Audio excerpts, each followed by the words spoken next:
De l'égalité parmi les sociétés. Essai sur l'homme et l'environnement dans l'histoire, de Jared Diamond. Traduction de Guns, Germs and Steel, The Fates of Human Societies. Jared Diamond est un historien et anthropologue renommé. Il est connu pour ses approches interdisciplinaires qui combinent des éléments d'anthropologie, de biologie, d'évolution et de socio-économie pour explorer les grandes questions de l'histoire humaine. En 1997, il publie Guns, Germs and Steel, une œuvre ambitieuse qui cherche à répondre à une question fondamentale. Pourquoi certaines sociétés ont-elles réussi à développer des civilisations avancées, tandis que d'autres sont restées plus rudimentaires?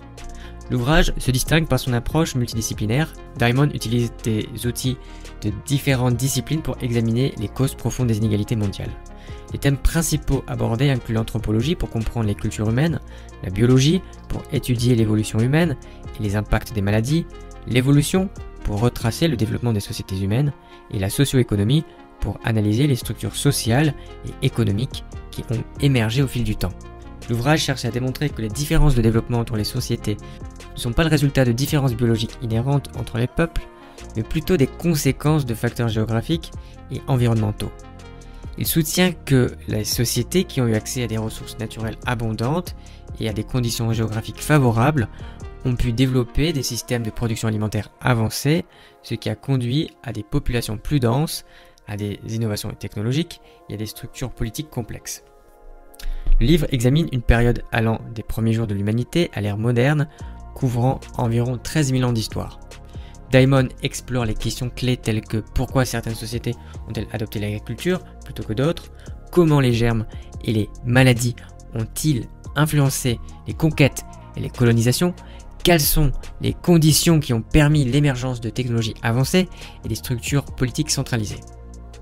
Depuis sa publication, le livre a reçu une reconnaissance internationale, notamment en recevant le prix Pulitzer. L'ouvrage a été adapté en documentaire par la National Geographic Society, témoignant de son impact significatif dans les domaines de l'histoire et des sciences sociales.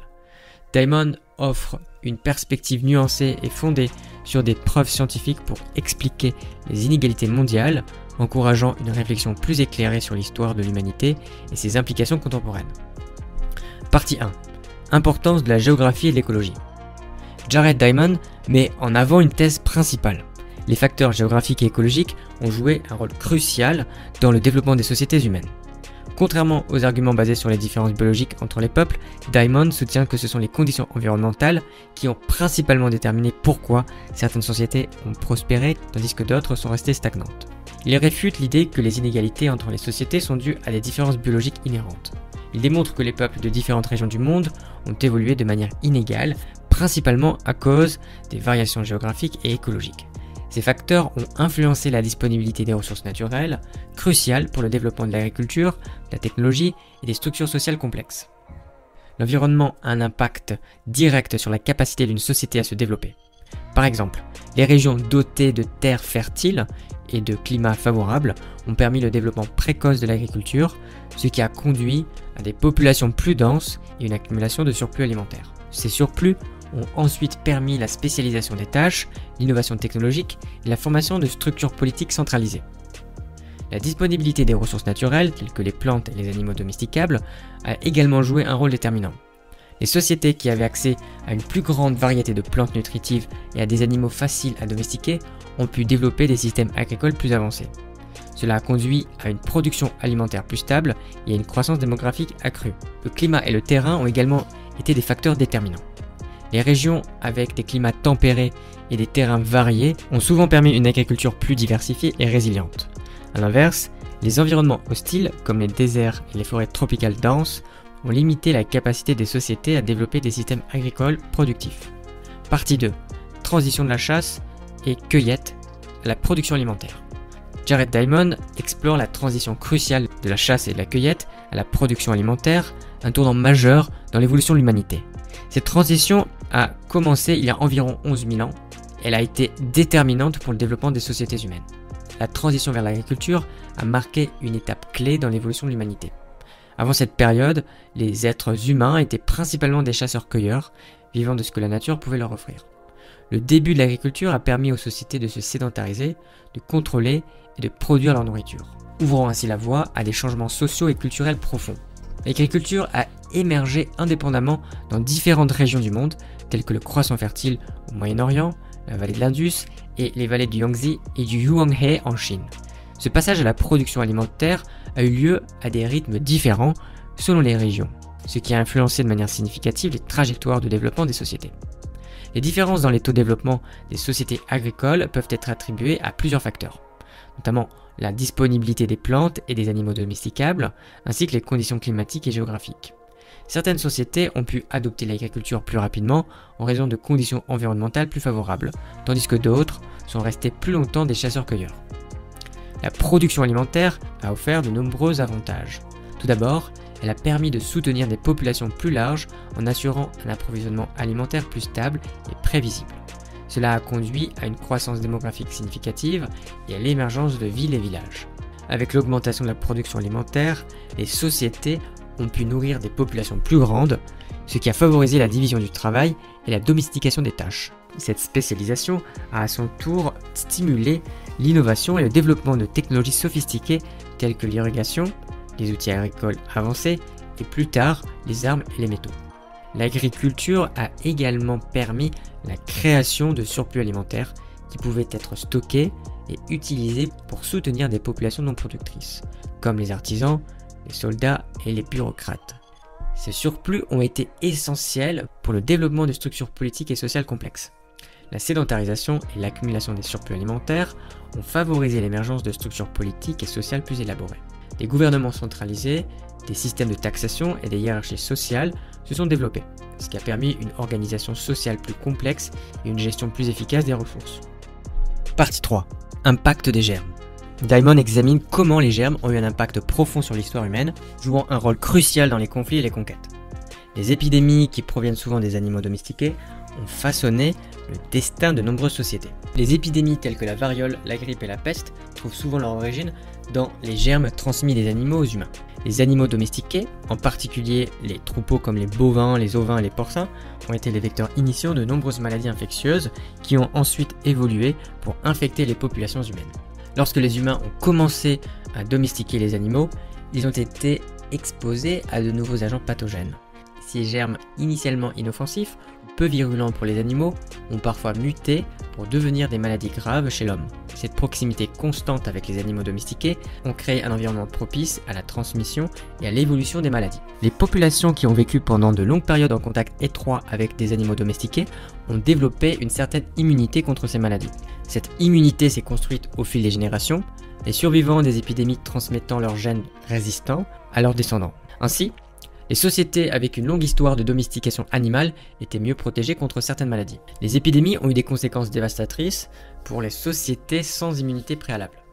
Les maladies apportées par les explorateurs et les conquérants européens, par exemple, ont décimé les populations autochtones des Amériques. Ces épidémies ont souvent tué une grande partie de la population avant même que des conflits armés ne se produisent, affaiblissant considérablement la résistance des sociétés indigènes. Les germes ont joué un rôle déterminant dans le succès militaire et les conquêtes coloniales. Les Européens ont involontairement utilisé les maladies comme des armes biologiques contre les populations indigènes. Par exemple, la variole et d'autres maladies ont ravagé les sociétés amérindiennes, facilitant la conquête des Amériques par les Européens. Les maladies européennes ont tué des millions d'Amérindiens, réduisant drastiquement leur nombre et affaiblissant leur capacité à résister à l'invasion. Les conquistadors espagnols comme Hernán Cortés ont ainsi pu vaincre des empires puissants comme celui des Aztèques avec des forces relativement petites grâce à l'avantage dévastateur des épidémies. Partie 4. Technologie et conquête. Diamond explore comment les avancées technologiques ont influencé les conquêtes et les conflits à travers l'histoire.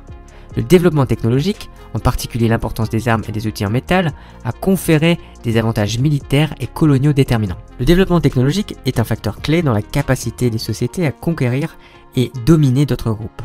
Diamond montre comment les sociétés qui ont pu développer des technologies avancées ont acquis des avantages significatifs.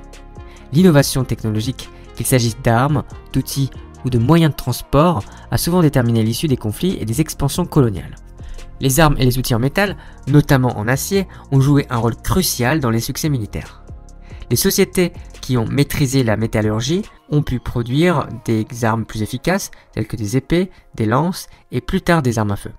Ces armes en métal étaient non seulement plus durables, mais aussi plus létales que leurs homologues en pierre ou en bois. Les avantages militaires fournis par les technologies avancées ont été déterminants pour les explorations coloniales. Les Européens, par exemple, possédaient des armes à feu et des canons qui surpassaient de loin les armes traditionnelles des sociétés qu'ils rencontraient. Cette supériorité technologique a facilité la conquête et la domination de vastes territoires. La conquête européenne des Amériques est un exemple frappant de l'impact des technologies militaires. Les Espagnols ont utilisé des armes à feu, des épées en acier et des chevaux pour subjuguer des populations indigènes qui ne possédaient pas de telles technologies. Cette supériorité technologique a été amplifiée par l'impact des maladies, mais les armes ont joué un rôle crucial dans les batailles. Les technologies ont souvent déterminé l'issue des conflits. Les armées dotées de meilleures armes, d'armures plus résistantes et de meilleures stratégies de guerre ont souvent eu le dessus. Diamond montre que les innovations technologiques ne sont pas seulement des outils de guerre, mais aussi des instruments de pouvoir qui ont façonné les structures politiques et sociales des sociétés conquérantes et conquises. Partie 5. Rôle de l'écriture et de l'organisation politique. Diamond met en lumière l'importance cruciale de l'écriture et des structures politiques centralisées dans le développement et le maintien des sociétés complexes. L'écriture et l'organisation politique ont joué des rôles essentiels dans l'administration des États, la transmission des connaissances et la coordination des efforts communautaires. Le développement de l'écriture représente l'une des avancées les plus significatives dans l'histoire humaine. L'écriture a permis la documentation précise et durable des informations, facilitant ainsi la gestion des sociétés de plus en plus complexes. Les premières formes d'écriture sont apparues en Mésopotamie avec les Sumériens, servant principalement à des fins administratives et commerciales. L'écriture a été un outil indispensable pour l'administration des États. Elle a permis au gouvernement de tenir des registres précis sur les taxes, les propriétés, les décrets et les transactions commerciales. Cette capacité à enregistrer et à stocker des informations a aidé à maintenir l'ordre et à gérer les ressources de manière efficace, renforçant ainsi la stabilité et le contrôle de l'État sur son territoire. L'un des avantages les plus importants de l'écriture est sa capacité à transmettre des connaissances à travers les générations. Les savoirs, les découvertes scientifiques, les innovations technologiques et les récits historiques pouvaient être conservés et partagés avec précision. Cela a permis une accumulation progressive de connaissances et a facilité le progrès continu des sociétés. L'écriture a également soutenu la formation de structures politiques centralisées. Avec la capacité de codifier des lois, des règles et des politiques, les États ont pu instaurer des systèmes de gouvernance plus robustes. Les structures politiques centralisées ont permis une prise de décision plus efficace, essentielle pour gérer les populations croissantes et les territoires vastes. L'écriture a facilité la mobilisation des ressources en permettant une planification et une allocation plus précise. Les États pouvaient gérer les surplus agricoles, organiser des travaux publics et s'assurer que les ressources étaient distribuées selon les besoins. Cela a renforcé la capacité des États à soutenir les armées permanentes et à entreprendre des projets d'infrastructure ambitieux. Enfin, l'écriture a été cruciale pour la coordination des efforts militaires et des travaux publics. Les États pouvaient consigner les stratégies militaires, les plans de bataille et les alliances, ce qui leur donnait un avantage dans les conflits. De même pour les travaux publics tels que la construction de routes, de canaux et de bâtiments monumentaux. L'écriture permettait de coordonner le travail de milliers de personnes sur des projets complexes et de longue durée. Partie 6. Épisode historique majeur. Diamond analyse plusieurs épisodes historiques pour illustrer l'impact des facteurs géographiques, écologiques et technologiques sur le développement des sociétés humaines. Diffusion de la production alimentaire. Diamond met également en lumière l'importance de la diffusion de la production alimentaire. Les sociétés qui ont adopté l'agriculture plus tôt ont pu soutenir des populations plus denses et développer des technologies et des structures sociales complexes. L'axe Est-Ouest de l'Eurasie a favorisé une diffusion rapide des innovations agricoles, contrairement aux axes Nord-Sud des Amériques et de l'Afrique, où les barrières climatiques comme le Sahara et écologiques empêchaient la diffusion d'innovations. Ces différences géographiques ont conduit à des taux de développement inégaux entre les continents. Les sociétés eurasiatiques ont bénéficié d'un accès précoce et étendu aux ressources agricoles et technologiques, leur permettant de développer des civilisations avancées. En revanche, les sociétés des Amériques, de l'Afrique et de l'Océanie ont souvent rencontré des obstacles plus importants, retardant leur développement. Les conséquences de ces disparités ont été profondes. Les sociétés avec un développement rapide ont pu établir des structures politiques et militaires robustes, facilitant les conquêtes et l'expansion. Les sociétés moins avancées technologiquement et politiquement ont souvent été dominées et transformées par les conquérants. Cela explique comment les facteurs externes, plutôt que des différences inhérentes entre les peuples, ont façonné l'évolution des sociétés humaines.